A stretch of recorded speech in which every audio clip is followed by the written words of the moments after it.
What's up, throwers? We're here at Club Europa in Brooklyn, New York. We're with bad Falgoust from Soylent Green, Goatwhore, a big promoter of heavy music for a long time. Like, let's start with the roots of yourself. Why you decided to, like, all of a sudden be like, I'm gonna go scream my fucking head off? I don't really know. No, I don't. I was just into a lot of shit when I was a kid, you know, and I had the opportunity to get involved in a band, and from there, I just, you know, I liked how everything was with it. I liked the aggression of it and everything, and the full attack, and it was awesome. And it was awesome too. You could be up there and you can get people really into it and wound up as well. You know, I mean, it's for everybody when they come out to all these shows. It's like a thing to get away from your everyday bullshit that you deal with fucking 7 days a week. And you can come here for a night and have a good time and just go completely fucking crazy and then go home and just like step back into the fucking regular world. So you basically went from you going to shows and then all of a sudden being like, you know, I want to get on there and do the same thing that my idols are doing. Just like, yeah, it was a good much. equation that we have going on. I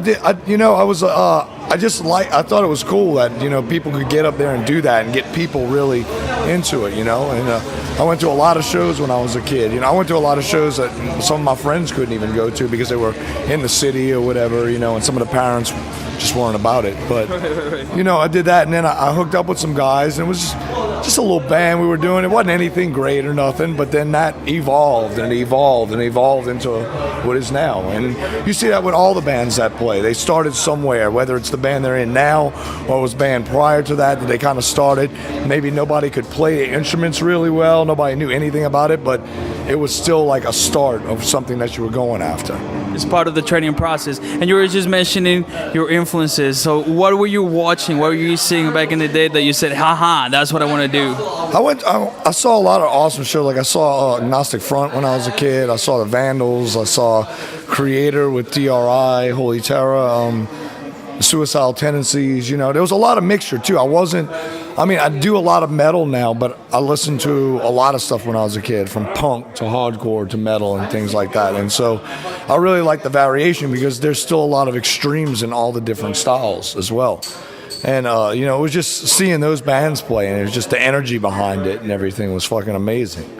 And then, of course, you are from the New Orleans cycle of musicians, which has always been a very tight-knit community when it comes down to it. Yeah, it's a tiny scene, too, actually. You know, it's funny because a lot of people look at New Orleans and see the bands that come out, and they think it's this, like, massive scene, and the scene isn't even really that big. You know, it's kind of like a small city, actually, too, compared to, like, New York City or L.A. or anything like that. So, you know, there's a lot of preconceived notions that really aren't really true. You know, there's a lot of different things going on there. But I think why that happens is because every single band you see coming from that area is very tight-knit and very unique at the same time. And everybody, they are. Even though, too, some of them share members, you know, like you have I Hate God, and there's members of I Hate God and Down and Crowbar and, you know, whatever. You know, I play in Soylent, play in Goatwhore, and the guitar player of Soylent also plays in I Hate God. And, you know, and it's a big cycle. It kind of goes around. Sammy played with Acid Bath, he played with Crowbar, but it's unique because each one of the bands has their own sound and they're doing their own thing. It's not like when you have like the whole grunge thing in Seattle and then all the bands started kind of sounding the same. Every band is quite different and unique in its own way. I would say extremely different. I've been following it as far as like the New Orleans scene, like obviously Down, I Hate God, Goatwhore, Soylent Green for a long time. And one of the things that really stuck for me, and I'm a foreigner, I'm from Colombia, so like I got into this music before I even came here. And one of the things that I always love about the New Orleans scene was how diverse, how different it is. But every band, as I was saying before, really pushed hard, and that's what you've been doing with, of course, Goatwhore, Soylent Green. Since it's not like you went into it and you're like, oh, this is what we're gonna be, what we're gonna do. It's just what felt right for yourself. There's a lot. That's another thing about New Orleans too. Is a lot of feeling with a lot of the bands. You know, like the riffs. Even like when we were doing the last Goatwhore record, there were songs we wrote that we totally trashed after we wrote them and everything because we went back in whatever a week or two later and it was just like it just doesn't feel. It doesn't have the impact of, you know, the emotion behind it, you know. And I think sometimes that's what people don't understand when they're writing music is oh, we're gonna write this because the kids like this, so they write that. And we don't, no offense against the fans, we love our fans, but we don't really write for the fans. We kind of write for ourselves in a sense. We're like, what do we like to jam? What's gonna be fun to fucking play when you get up there to play? What are you gonna enjoy? Or is it just gonna be like a cycle and it's like, oh, we're doing this again and here we go doing this again? It's like, this is what we wrote and this is what we love.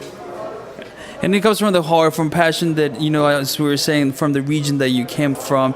And let's say, what was really impressive to me is when Hurricane Katrina happened, how every single band over there, because you say it's such a tight community, but then is when it became evident, because it wasn't just about the music, it was like a humanitarian thing. It's like, oh, this dude is missing, let's help him out. Through the internet, yo, have you guys seen this dude? And helping each other out, because obviously we're fucking shitty times, but I think that proves the strength. No, dude, when things get tough there, even still, even when things aren't tough, all the bands work together really well, and they do things. Sometimes we do all kinds of shows together. At one point, like Goatwhore and Crowbar did a couple of shows, like a ways back and everything. And God and Crowbar did some shows together, So every now and then you have this little thing like that. But even still, all the bands kind of work together really well, and they help each other out.